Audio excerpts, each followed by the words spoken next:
Hello and welcome to Suite 301, coming to you live from Pittsburgh, Pennsylvania. We're here to give you all the latest news and updates from around all the Cold Club sports leagues. You can watch all our broadcasts on our Suite 301 page, as well as our Facebook pages and YouTube. And remember to like our Facebook pages and follow all of our Twitter accounts for the latest news and media.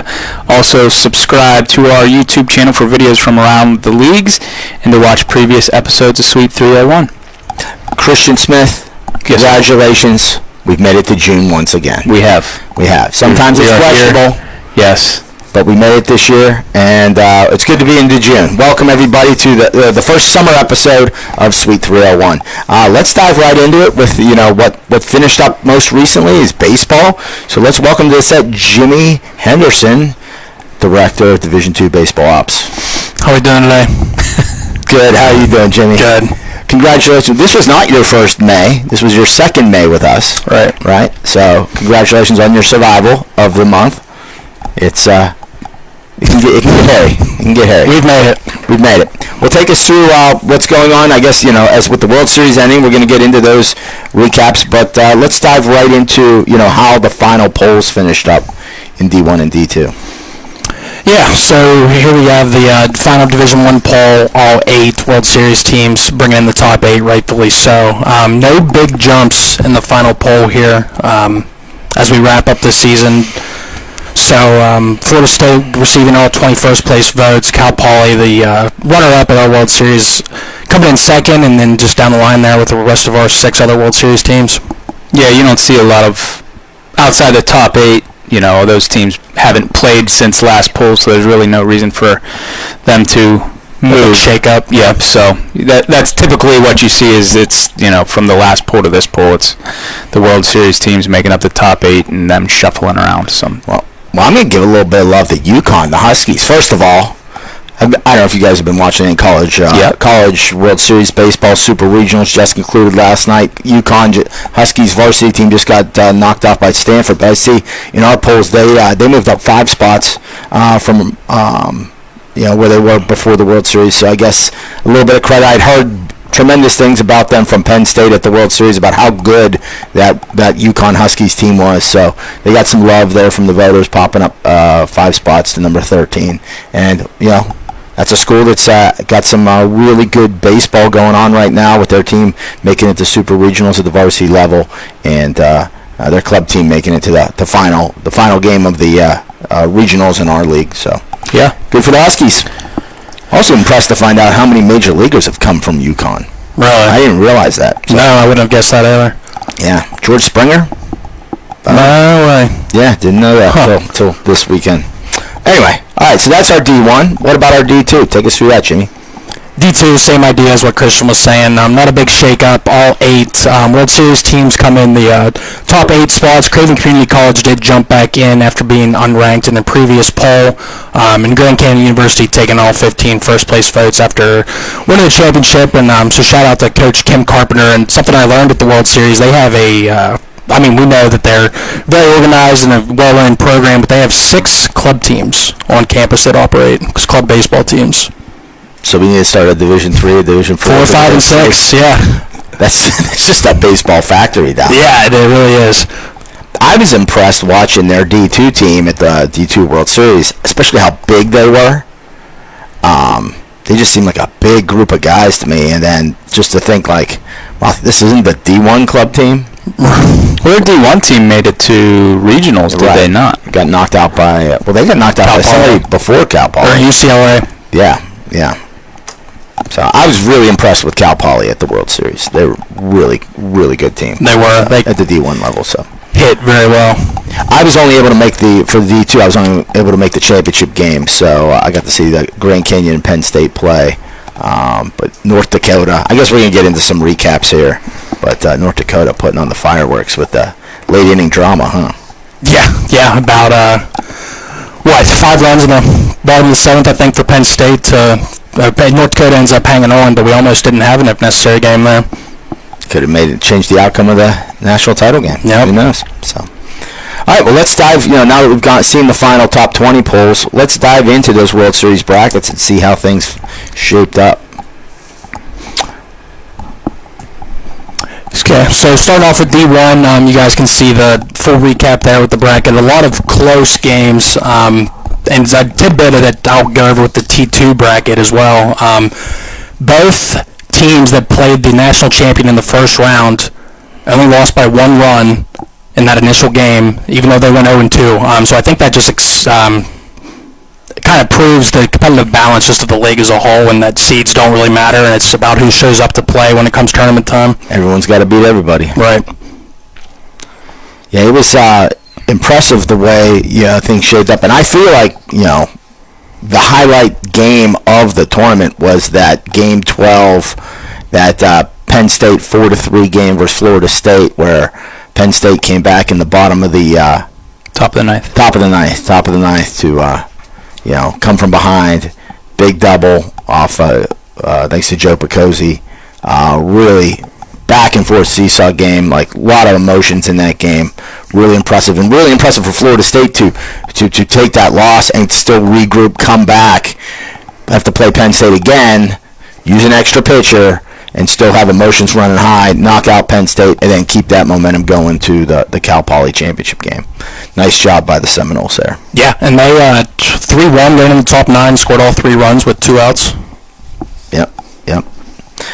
Another team I think we need to keep an eye on is Utah State. I don't know if you were aware, but how young that team was. Really young Utah State team.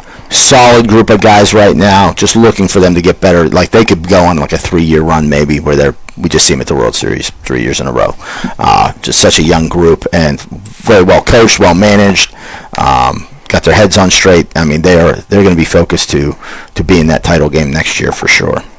I was impressed with just a fundamentally, small ball seemed to be their game, and they executed it very well. I remember their number 2 hitter seemed to bunt every other AB because someone was always on base, and he got the job done every time. Yep. All right, what are we moving on to next here? We got the D2 bracket. We're going to stick with D1. Hey, congratulations to Josh Jacobs of ECU, our Easton Long Ball Challenge champion. Josh, his team, unfortunately, for the Pirates, were 0-2 at the World Series. Put on a very competitive show, of course, but then he comes out for the Home Run Derby, and ECU's not strangers to the Home Run Derby. We've had a few winners in the past, and Josh came out, hit a walk-off in the final round. He knew it. Everybody knew it. Gave us a nice little bat, not a bat flip, but a little bat pose. Did it with some flair. So congratulations to Josh and the Pirates taking home some hardware thanks to the Easton Long Ball Challenge. Yeah, and as a whole, the team at a regional, a father told me that they hit 32 home runs leading up to that point. So I think the whole team as a whole hit a bunch of long balls during their season. Makes sense. Congratulations, Josh. All right. Now where are we going? Now to the D2 World Series bracket. Take us through it, Jimmy. Again, kind of similar to D1, a lot of close, good games. Same thing here as I was leading into a little bit earlier. Washington lost a 1-run game to the eventual champion, even though they went 0-2, which just speaks to competitive balance of the field as a whole. Not a big gap from top to bottom from who won it, who got knocked out early. So it was just a really fun tournament to be a part of and watch. Talk about Butler, PA. How was the venue, the surrounding areas? Did the team seem to enjoy it? I think they did. Got a lot of positive feedback from the teams, from the parents, just thanking us for the event. They seemed to love the venue as a whole. And of course, Dean was great. So shout out to Dean Selfridge and Barb with Visit Butler County. They helped me out a ton, just putting the whole thing together and just making it come together and work. Nice. Great stuff. Again, yeah, I was at the Softball World Series, so I did not make it back. I only made it back in time for the championship game, which I did get to witness. That was great. And it looks like you and your crew had a well-oiled machine running up there in Butler. Rolled into the ballpark, brought the kids up with me. I mean, they were all excited. There was a great atmosphere there. A lot of rowdy fans in the stands. It was a good atmosphere for a championship game. Beautiful night under the lights. So good job, Jimmy. Yeah, great job, man. All right. Well, hey, I think we're going to be joined next by a member of the Division I national champion Florida State Seminoles. Let's welcome to the show Davis Massingale. Davis, congratulations. Thank you. How's we didn't get to see, the championship game, for those at home that maybe didn't tune into it, 7 o'clock start, about 10 to 8, we had lightning in the area, got shut down for 3-hour lightning delay. Teams regrouped, some went back to the hotels, got some food. Finally, lightning left the area. We were able to resume at about 10 to 11, I believe it was. So the championship didn't really end up till 1 o'clock. Take us through Florida State's process in that delay there. Like, how did you guys handle that little bit of a shutdown? It was tough. We had to go sit in the cars for a while. We just all were like, keep the same energy. Gotta go back, get the bats hot, and luckily Trent shut them down, which was very surprising because Cal Poly, they hit all season very well. Absolutely. Through regionals, through the World Series, up until that championship game, they were putting up double-digit scores on basically everybody they played, and really fine pitching performance over there with the Seminoles to keep their bats at bay in that title game. Now, so you left the ballpark probably around 1:30, 2 o'clock in the morning. Was there a little bit of a celebration for you guys that went down after leaving the ballpark? We had some fun at the hotel for a little bit, but the boys were tired, but we did celebrate for a while if that answers your question. Was there a party back on campus yet, or is that scheduled for the future? Probably for the future. A lot of our guys went home this summer, straight from Greenwood, and go back to campus. All right, good stuff. Go ahead. Yeah, Davis, Sandy mentioned it earlier in the broadcast. You guys in the semifinal game against Penn State, they needed to beat you twice to go to the national championship. You dropped that game to them in kind of dramatic fashion. Top of the ninth, they score, I believe, 3 runs to take the lead and shut you guys down in the bottom of the ninth. But most would call that a deflating loss. How did you guys come back from that loss and take down Penn State in that do or die game heading into the national championship? I think the biggest thing was keeping it light. As a team, we realized that we still had more games to play. We were alive. So we went to the conference room actually the next day in the hotel. We had lunch as a team, which was kept it light. We all had a conversation about game plan for the day. We'd already seen Penn State pitching. They're probably going to start the guy who closed the game before. So we were going to see Velo. We just had to make adjustments, and we played defense as well. Thompson did a great game. Yeah, he did. I was really impressed with his pitching performance and just impressed with you guys' performance overall in that game, because I think a lot of teams after a loss like that would have kind of just shut it down and been deflated and came out and lost that game. And no disrespect, that's what I was kind of expecting. So credit to you guys for pulling that off and then making it to the national championship, and like we were saying, shutting down Cal Poly. So hats off to you guys.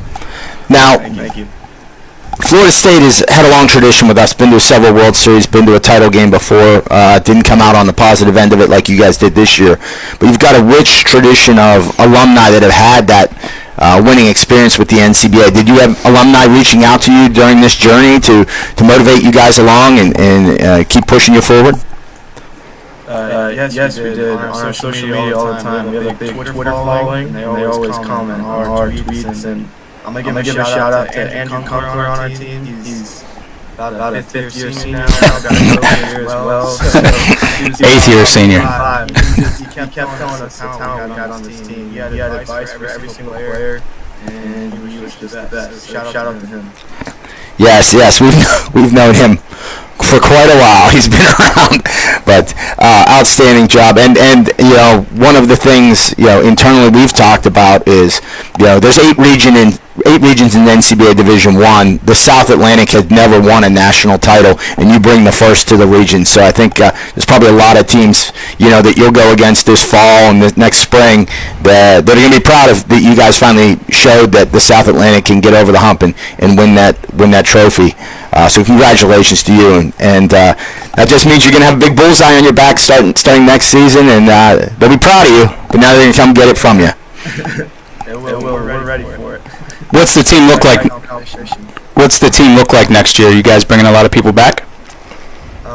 Yes, I'd say we're losing like about 10 seniors, so they're going to be big loss. But I think a lot of our guys are returning and still working out this summer to get better for next season. Beautiful, man. All right, good stuff.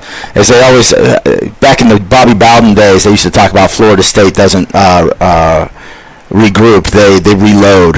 So I'm sure with that strong base of student body you got there, such a baseball tradition in the state of Florida, you guys will fill those seniors' roles with some young guys that will have a lot of talent that we'll look forward to seeing next season. We will. All right, Davis, well, thanks so much for taking the time to join us today, talk a little bit about your World Series experience. Congratulations to you and the Seminoles. We wish you the best this summer, and Thank you. We'll be in touch in the fall. Yep. Thank you. All right, good stuff. Nice job by the Seminoles. Great job by Davis right there. He had a tremendous World Series himself as well, especially at the plate and defensively. I know you had quite a few fans in the crowd. I saw Massengale T-shirts in the stand, so he had a following. That image likeness, what do they call it? EIL. NIL. I guess he's got his own NIL deal. He's selling some T-shirts with his name on the back. So good for him. All right, well, let's move on to our D2 national champion. We got a guest caller from Grand Canyon, Justin Garrido. Why can't we hear you? Oh, Justin, we're not getting your volume quite yet. Oh. That's on him right now. The horizontal picture was a little better, Justin. If you can hear us, it sounds like you can. We're not hearing you for some reason.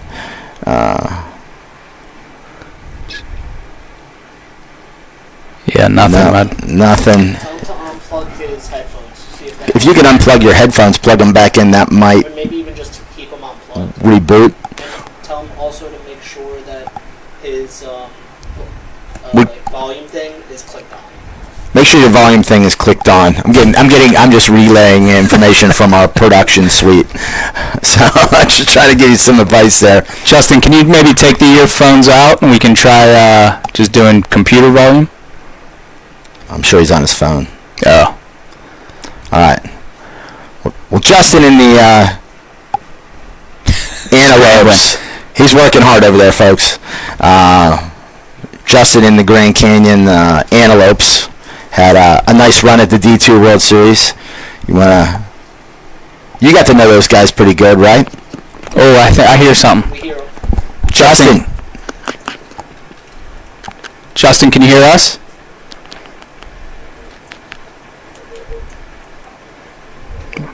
We can hear Justin. I don't know if he can hear us now. Can you hear us, Justin?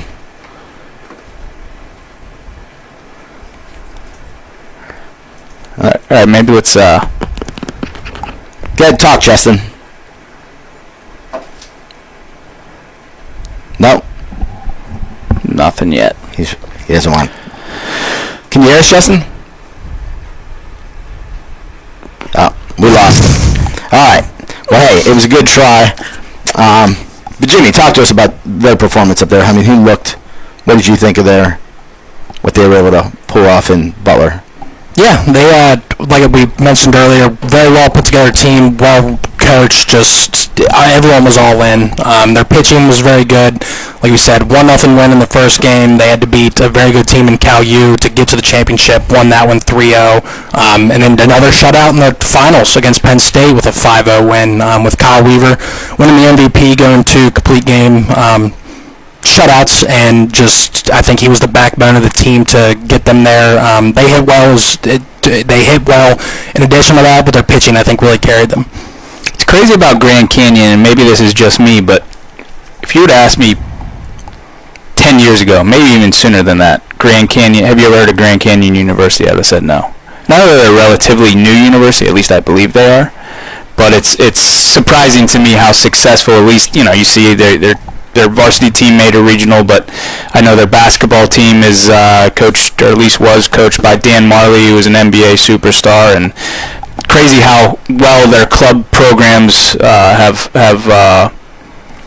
competed in our leagues in such a quick amount of time. So I always think that's a credit to their university and how things are run over there and how quickly they were able to, get club sports up and running and things like that. So I always think that. I've always, I see their commercials on TV here in Pennsylvania a lot, and for a long time I thought it was just one of those strictly online school. That's online schools. And then I got to meet with some members of the club sports administration who came out to one of our basketball championships just to want to see what everything was about, and they're all in. They get it. Like, students are looking for something. When they choose their college, they're looking to be involved in something. And if they're not a D1 athlete, they want to show them that, hey, we have other options in your sport. Come to Grand Canyon, play baseball. We've got 6 club teams. You're probably going to make one of them. Do we have his volume? I think we got everything. Can you hear us now? Hey, you guys hear me now? Yeah, we can. Sorry about that. I don't know what happened. That's all right. Justin, welcome to the show, and we can hear you. Thank you guys for having me on. Absolutely. I see you got your national champ shirt on. Well earned. Yes, sir. How was the reception when you got? I mean, obviously you guys came a long way. I mean, if you're going to travel that far, you might as well take home as much hardware as you can. What was the reception like when you got back to school? So we actually didn't go back to school. Most of us before the World Series went home. And so we flew from wherever we live. So we got back home to our families, and obviously everyone's super excited to get home. Everyone's asking for stories. It's just a really cool experience to come home and have everyone kind of know what happened and just congratulate you. Outstanding. So what, unfortunately, I was only able to see your national championship game. I did not see the whole tournament as I was at our softball World Series. But take us through, what were some of the highs and lows of the experience for you guys that really made it special? So probably one of the lows is our game one against the University of Washington was supposed to be a 1 o'clock start, and the anticipation there, ready to play, and all of a sudden the rain hits mid warm-ups. And then I gotta kind of die down a little bit because this game got pushed back about 45 minutes. And that's just really hard to do when you're amped up, game one of the World Series. It's just kind of hard to do that, but definitely made some adjustments, and we were able to come out, fight hard against them. They're a very good team. Probably one of the high points was actually coming through that game. Very impressed from our guys to go through rain delay like that and come out like it did, especially starting to Kyle Weaver. Heck of a performance from him, right? Earned the MVP. Yeah, talk to us, a little bit about Kyle and just the pitching staff as a whole. I didn't until I did a little recap this morning with the bracket. I didn't realize it was back-to-back shutouts to win the whole thing in Kyle with his 2 complete games. So, was that a trend all year? Could you guys always rely on Kyle to give you a full 7 and give you a chance to win, or just the pitching staff as a whole? So Kyle was very consistent all year. He was obviously our number one guy. He threw many complete game shutouts throughout the year. Occasionally give up a run or 2 in a game. But usually you could expect him to go 7. And our relievers, just ready to go at any point. Our pitching staff as a whole. Number 2 is Hunter Williams, and we pitched phenomenal all year. Got roughed up a little bit occasionally towards the back half of games, but he did throw complete games and pitched very well throughout. And our bullpen was super deep, so we if one guy didn't have it, next guy did.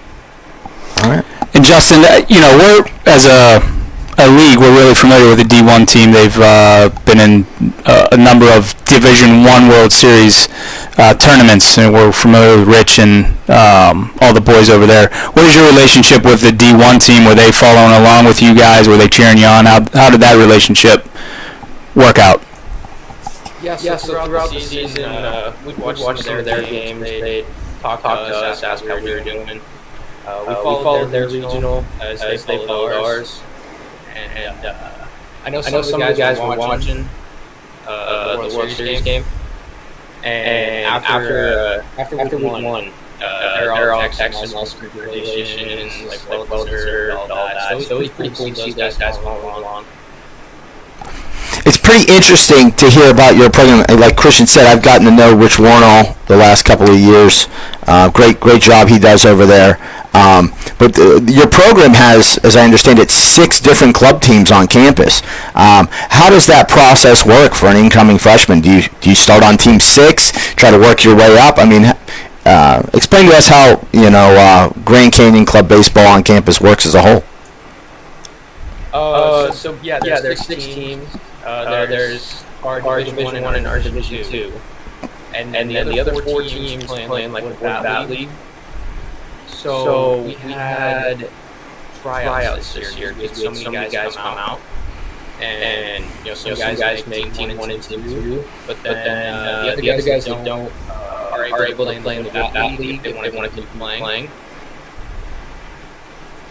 That's a great feeder system for you guys, right? Because your D1 team, I assume, has got some seniors on it. They're going to leave. Maybe your D2 team had seniors on it too, but guys can kind of step up into the next role. Maybe guys from those wood bat teams. Is that the idea? Like some of those wood bat league guys will come join D2, possibly D1. Some of your D2 guys will move up to D1 next year, sort of backfill the roster to replace those who are leaving. Yeah, we had a guy this year who was on one of the wood bat teams, and we brought him out, and I was throwing to him. He was getting live bases in front of the coach, and he actually ended up making our team after I believe the first series. And he ended up staying with us and being a huge part of our team. Hit a couple home runs, big home runs in regionals. Very good guy. You gotta give us his name if he's such a contributor. Give him some love online. We call him Big Country. Zach Barneo. Nice, good job, Zach. Way to stay with it, earn your spot, and earn a piece of this national title. Well, hey, Justin, we really appreciate you taking the time to be on the show with us today and fighting through those audio issues. Glad we were able to get your input onto the show, and congratulations to you and the Antelopes on a great season. We wish you the best this offseason and going into next year as you attempt to defend that title. Yeah. Thank you guys for having me on, and thank you for everything that you guys did throughout the season. Absolutely. Awesome, man. Great job, Justin. All right, Jimmy, so as we wrap up the baseball portion of this Sweet 301, take us through, we got some housekeeping items people should be worried about, things going into the summer. Yeah, so make sure to be checking your emails, and most importantly, get the LPAs in. They are due by July 1st. That is the only way to guarantee your spot, secure your spot into the league. So you don't want to put that off, and to go off that, we need registration forms as well, just so we have the most up-to-date contact information on the club. And we will have all region teams and all American teams coming out shortly. We're working on those now, so be on the lookout for those towards the end of this month or into July. All right, good stuff. Well, that pretty much wraps up the baseball portion of this episode of Sweet 301. But before we take a commercial break, we want to dive in. We got some marketing news out of our marketing department. Many people know the July 1st marks the early discount period with some of our sponsors, the Game Headwear. Starting July 1, they run $2 off per cap. It's kind of a motivational tactic to get people to order their caps during their slow period. So, rolling around July 1, definitely, start reaching out to Felicia and talking about how to get your caps designed and get quotes and kind of get the ball rolling for next season so you can take advantage of that discount. Same with Rawlings. We're excited to announce that we've renewed our contract with them. Again, on all equipment, uniforms, apparel. This is for baseball and softball. That July 1 marks that early discount period as well. 45% discount off to our member teams. You can get whatever you need. Don't forget, baseball. All NCBA teams will receive either 8 batting helmets or a set of catcher's gear, team's choice. And also this year, each team will receive, baseball team will receive 1 Easton ALX bat, which retails for $350, part of your membership in the league. So we're excited to be able to partner with Rawlings, who has recently acquired Easton as a subsidiary of their company, and that's the reason the Easton brand was brought on to sponsor the Home Run Derby this year and future Home Run Derbies and so forth. Also on the softball side with this renewal with Rawlings has been our softball partner, game ball partner for the NCSA. All our member teams will be getting 2 dozen NCSA softballs. So if anybody needs to get quotes, or wants to start some uniform design or apparel design, Mike Galetti's information is right there on the screen. He's the guy, our new Rawlings rep, that you want to talk to get that ball rolling. So, all right.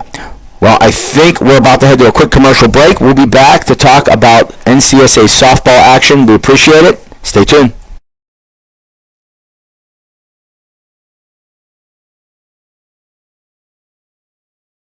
The Game is the official headwear sponsor for Cold Club Sports. They offer our team's quality headwear, such as hats, visors, boonies, and beanies for a great low price. All items are customizable to meet our team's needs. Contact Felicia.Battaglia at coldclubsports.com for all of your headwear needs.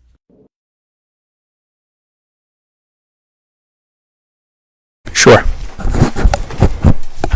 All right, welcome back, and we're about to dive into our softball recap of the NCSA season, the World Series, which you've probably heard already if you've been tuning in to the show. I missed most of the D2 World Series as I was down helping the softball teams get their national championship underway, and great job there, Lacey. We're going to welcome Lacey Lautner to the set. Lacey, big integral part of getting that softball World Series off on a tremendous event. I mean, great weather, great competition, really great experience for all the girls. Yeah, couldn't complain. Got so many compliments, especially from all the parents and everything about the umpires and, just the whole event itself. It went great. Outstanding. Well, take us through that. Give us a little recap. It's a different format at the Softball World Series with 16 teams instead of 8. There's pool play involved before the double elimination bracket gets underway. So there's a lot to recover. But take us through the nitty gritty, kind of the road to the national championship. Yes, so we did have regionals, obviously that's how teams placed, and the top 5 teams from the World Series, Virginia Tech obviously went undefeated the whole time. They were the national champions. They also won their region as well. Florida State Georgia came in second. They did not win their regional. I don't think so. Then we had Florida State. They were at large, finishing third, which was a great outcome for them, coming in as the 16th seed, going all the way up into the 3rd place seed. Then we had Michigan State. They came in 4th, and they did win their regionals as well. And then Clemson coming in 5th, winning their region. So all these teams were pretty great down there. And congratulations to Virginia Tech, the Hokies. I mean, as you said, they went undefeated through pool play and bracket play at the World Series. I believe they only had 2 games where they gave up a run, period. Yep. I mean, they were phenomenal. Their pitching, and it wasn't like, Christian, in the past we've talked about a dominant pitcher can carry a softball team. They spread the love out on the mound. Definitely. They had multiple girls they could chuck, and especially Mary Polly. She's only a sophomore, and she got the MVP. Nice job, Mary. Big job on the hill, winning Virginia Tech their first national title. I talked a little bit at the World Series at the trophy ceremony about how Virginia Tech's got a special place in our heart in the NCSA because that's where Blacksburg is where we held the first ever NCSA World Series on their campus. How many years ago was that? 2007. Boom. On top of it, nice work. Yeah. And it was just a week after the tragedy that had happened there, so it's a very emotional time. You were there for that first World Series, Christian. The Virginia Tech girls that were involved in that World Series, a lot of teams back then had wanted to not come to the World Series given the situation. Some teams felt it was too soon, but I remember the Virginia Tech team saying, please come to our campus, help us feel normal again. And we kept that World Series as scheduled and had that one. But Virginia Tech's been a strong team for many years, hadn't gotten over the hump to win a national title, dropped a national title game before in the past, but this year they just came out guns a-blazing and took it to the house. Great job, Hokies. Nice work. And we're going to have a Hokie caller, right? Sophia. Sophia Ebersol. Let's welcome her. So. Ebersol. Hi, Sophia. Sophia, congratulations on bringing home Virginia Tech's first NCSA national title. Great accomplishment. What did it mean to the team to be able to? I assume you were aware of the past history of the team being so good, just never quite getting there. What did it mean for your squad to finally bring home that trophy to Blacksburg? It was really special for all of us. Last year, going into the 2021 Nationals, we talked about, are we going to experience or were we going to win? And once we got there, it was clear we were there to win. And unfortunately, we didn't. But then going back this year, we were ready, we came prepared, and it was really just a fun experience overall, but just so special. We're all super close.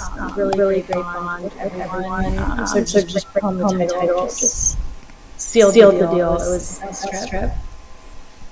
Absolutely, congratulations. You guys did it in dominant fashion too. I mean, you went through the gauntlet. You played the top. You squared up against every top team we had out there and took them all down, and almost went through unscathed. I mean, barely giving up runs. Is that a testament to your pitching? Is it your defense, or is it really the whole approach as a whole?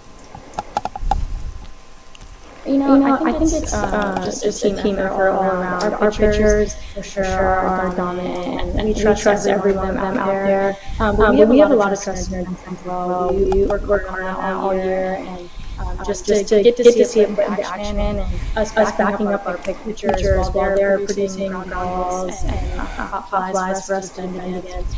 They make it easy, but we're right there behind them, ready to back them up. And Sophia, we were talking about it earlier, but Virginia Tech Club Softball has a rich tradition in the NCSA. Obviously, you have a lot of alumni. I'm curious to know, was the alumni, did you hear from them during the tournament, and also what was the reception when you got back to Blacksburg? We actually had a handful of alumni, more recent ones, texting us, watching games, wanting to stay updated, and we had some from as far back as, I think it was 2009. DM us on Instagram, everyone congratulating us, and it was really special that all these people that all the players don't even know we they were congratulating us. They were super proud. And what was the reception? Did you guys get a chance to get back on campus? Were you guys all out of school at that point, or was there a party when you got back to Blacksburg? We always did dinner for those that were back. We had a celebration the night, that Sunday night that we won. We were still in Georgia, and we tried to go to a bunch of different restaurants on the way because there was too many people. We ended up at this place called Swing, and it was not the restaurant you would expect us to go to after winning, but it was really fun, and we all got to celebrate and just spend time together. That's awesome. Mm-hmm. Well, I'll bet.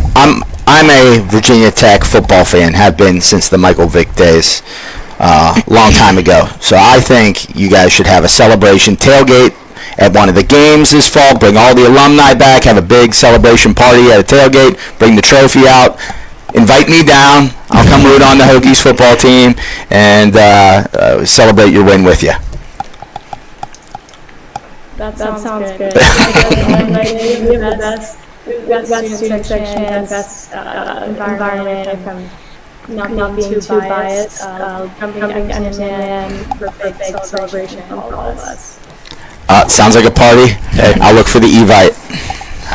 Well, Sophia, before we let you go, what we always like to ask a team that wins a national championship is, how's the team look for next year and your chance to repeat?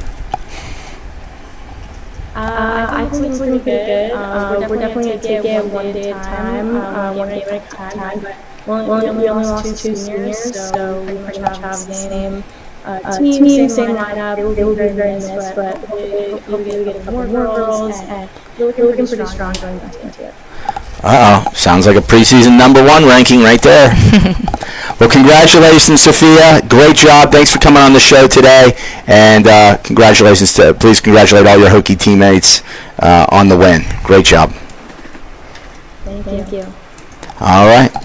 Well, Lacey, what's next on the docket here? What do you want to talk about next? We're going to just do a little bit of housekeeping for the NCSA. So we do have a league meeting date. That has been posted on all socials and been sent to all teams. That is going to be June 28th at 8 p.m. on Facebook Live on the NCSA Facebook page. Our top 20 is going to be posted. This is going to be our final one. This is going to be posted sometime either later this week or first thing next week. Also, we do have a sportsmanship award that we like to announce each year, and the nomination ballots have been sent out, so please keep an eye on those. Also, it's on social media. There are a couple guidelines for that, so definitely take a look at that, and we'd love to get those nominations in.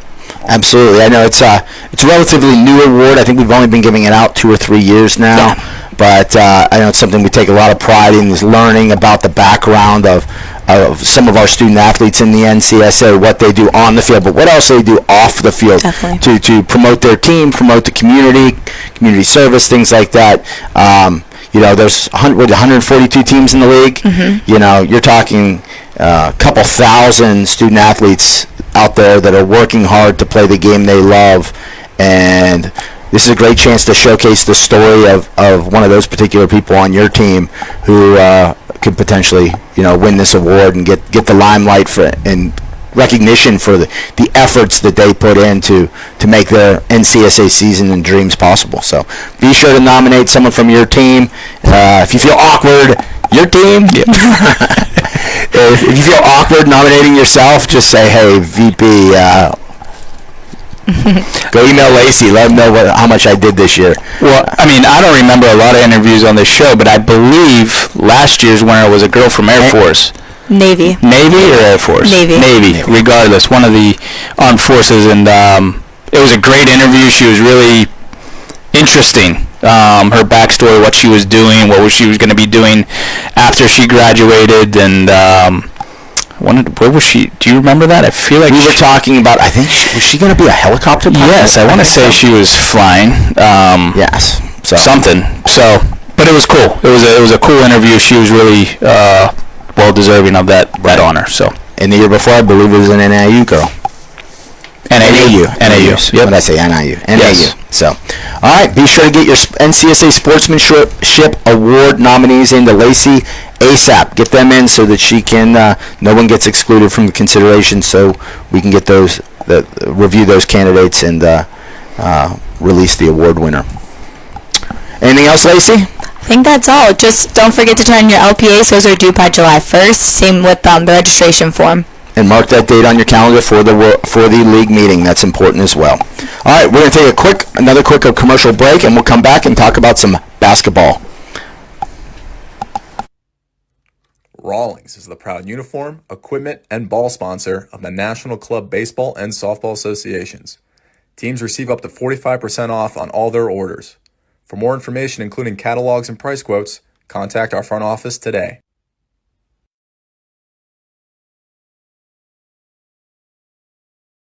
All right, we're back, and we're going to dive into the final segment of this month's show. We're going to dive into some National Club Basketball Association updates. And Christian, VP of Basketball Ops, no one better to talk about it than you. Hey, man. Thank you.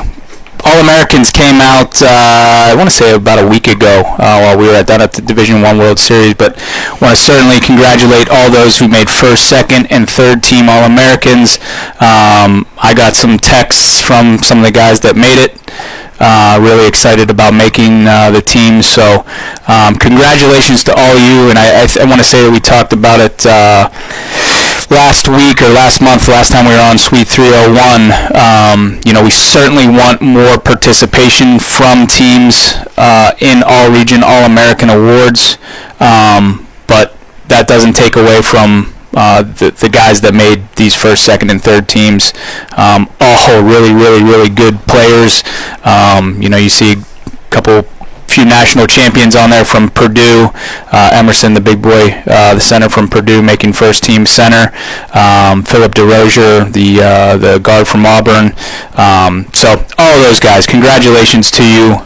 We'll be talking more about that at the league meeting tonight, which is at 7 p.m. Eastern Standard Time right here on Facebook Live. So if you're tuning into this show right now, you'll be able to tune into the league meeting tonight, which is really important for teams, current, future, even past, to tune into. So look forward to seeing you guys tonight.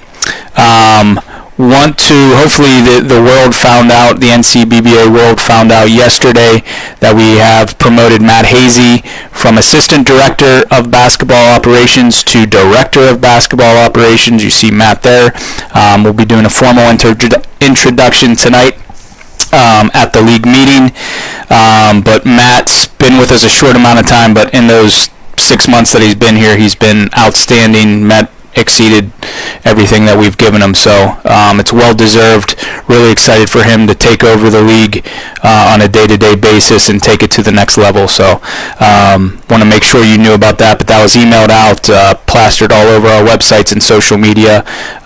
So well deserving for Matt. Really excited for him, and again, he'll be introduced tonight at the league meeting with some goals that he has for the league, so stay tuned for that. We also have a couple new teams that we'd like to address. We got SUNY Cortland and UT Chattanooga on board officially. They are signed, sealed, delivered teams. SUNY Cortland was a team. They had to take a year off, but they're back up and running back into the league. And UT Chattanooga's a team that's going to fit great into the South Atlantic, where we're hoping to get more and more teams. So they're going to be a great fit. So welcome those two on board. You'll learn tonight at the league meeting other teams that we have that are very interested in joining. So you should be excited about the growth this year. So again, another topic that we'll be talking about this tonight at the league meeting. And then just as far as housekeeping items, it's a common theme throughout all of our leagues, league participation agreements and registration forms. They were due June 1st, so you're 2 weeks late on basketball if you don't have that in yet. If you don't know if you have that in yet or want to confirm that we did receive yours, reach out to myself or Matt. We can let you know that. But that's extremely important to have that league participation agreement in. It's your ticket to the league. You don't want to be left out. Realignment and conference scheduling is going to be here before we know it in the coming months. So you want to make sure you get that league participation agreement turned in, and the registration form is contact information for your team. So another important document. We want to make sure we're reaching the right people. So those are two big things to make sure that you're on top of. And then again, I keep harping on it, but the annual league meeting is tonight at 7 p.m. Eastern right here on Facebook Live. We'll be going over a ton of information. It's interactive. You'll be able to ask questions in the comments section. We'll read the question aloud. We'll hopefully have an answer for you. A big portion of that meeting is about rule suggestions and discussions, possibly getting onto a ballot for voting into the new rule book for 22-23. So a lot of stuff we'll be going over, so hopefully you can join us tonight, again, 7 p.m. Eastern Standard Time right here on Facebook Live. So that's all I got on the men's basketball side of things, and hopefully we can jump over to Alec. Is Alec with us?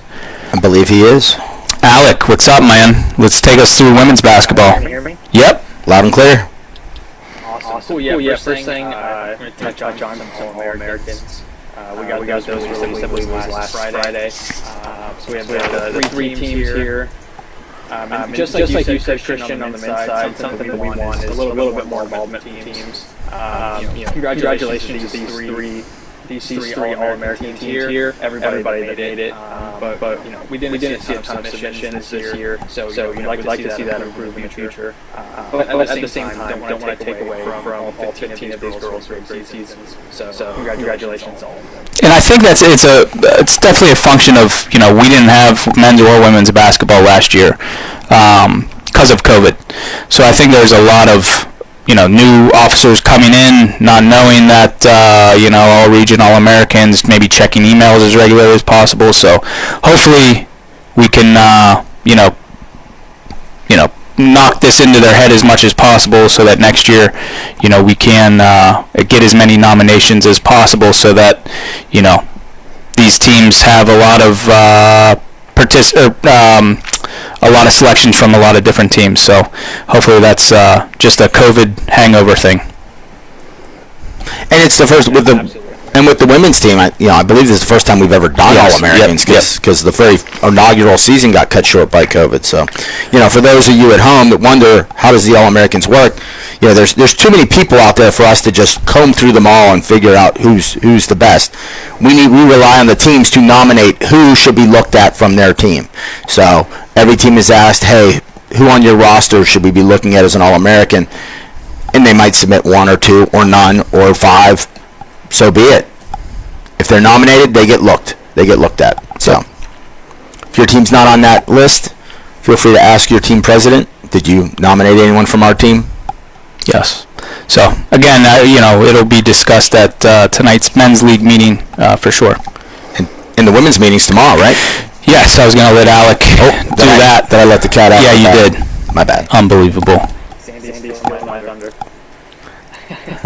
But the next thing I wanted to move on to was new teams. We did get a new team for women's basketball since the last Sweet 301 show. Washington St. Louis, they came on board. They'll be in our Great American Conference. I'm very excited to have them on board. We've been building a good conference there in the middle of the country. So got a few other teams that have sent paperwork well that we are just looking to complete a couple steps for their official. Washington St. Louis is the one that we have right now, and on both men's and women's sides, we have a ton of teams that are interested. So excited where the growth is going with the leagues next year. Outstanding. Looking forward to more updates as we get through the summer and see how much we're going to grow by for next year. Yep. And, just to wrap things up, not a lot going on with women's basketball right now. A few housekeeping items. As Sandy said just a few minutes ago, the league meeting for women's basketball is tomorrow night at 7 o'clock Eastern time. Same as men's, Christian was saying, there's a lot of information. We'll go over, the league in general for this season.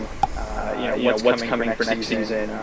Any potential new rules. It's an interactive meeting, so you can ask questions in the comments. You can propose new rules that can potentially be voted on by the member teams of the league. So there's a lot of good stuff there. So make sure you tune into that. I've sent out the invitation multiple times. It's also on social media as well as our websites with all that information. So just make sure to tune into that. Also, LPAs and reg forms, those were due a couple weeks ago. We've got a good amount of them, but we still need quite a bit. If you haven't sent it in yet, just make sure you're communicating with me. That's really the big thing. Make sure you get that in so we know to account for your team whenever we get to realign everything. All right. Last thing I want to... One more thing to touch on. New team referrals. If you're watching this and you know of any teams that would be good for the league aren't in the league, please shoot their information over to me so I can reach out to them and potentially maybe get them in the league for next year. Absolutely. Yeah, and that goes for men's and women's. Alec oversees the new team development for men's and women's. So that goes for men's, and I know you had a good call with Southern California the other day with Rue from UConn kind of spearheading that. So, that helps us a ton. You guys are out there playing different teams that aren't in the league, so we would love to just touch base with them, tell them about the league, and see if it's something that fits for them. So, yeah, if you have any referrals, reach out to Alec. That's, I think, all Alex got, and I think all we got on the basketball side of things. All right, well, I think that's going to wrap up this June episode of Sweet 301. We appreciate you for joining us. Thanks for tuning in, and don't forget to keep up to date with our social media accounts. And next episode is July 12th at 3:01 p.m. Eastern Standard Time, right here on Facebook Live. Join us then to catch up on everything that's happening around Call Club Sports. Yes, that's right. And don't forget, it's a game. You better have fun.